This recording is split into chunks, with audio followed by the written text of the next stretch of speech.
কুরআন পরিষ্কারভাবে বলে জাদু একটি বাস্তবতা এবং এর প্রভাব মানুষের আত্মা পর্যন্ত কাঁপিয়ে দেয়। তো প্রশ্ন হলো, জাদু কি আসলেই মানুষের ওপর প্রভাব ফেলে?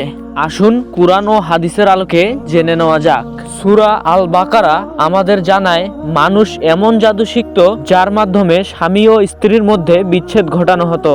আর সূরা ফালাকে আল্লাহ তাআলা বলেন, ইটে ফুকদানকারী জাদুকরীদের অনিষ্ট থেকে আল্লাহর কাছে আশ্রয় চাও। অর্থাৎ এটি কোনো গল্প নয়, এক ধ্রুব সত্য। তাহলে জাদুর লক্ষণগুলো কি কি? নাম্বার 1, বারবার ভয়াবহ স্বপ্ন দেখা। নাম্বার 2, কোনো কারণ ছাড়াই শরীরে ব্যথা ও দীর্ঘস্থায়ী অসুস্থতা অনুভব করা। নাম্বার 3, হঠাৎ করে আপনজনের প্রতি তিক্ততা ও অকারণে ঘৃণা সৃষ্টি হওয়া। নাম্বার 4, মনের ভেতর সারাক্ষণ সন্দেহ, ভয় ও বিভ্রান্তি কাজ করা। এরকমই ইসলামিক ভিডিও পেতে চ্যানেলটি সাবস্ক্রাইব করে রাখুন।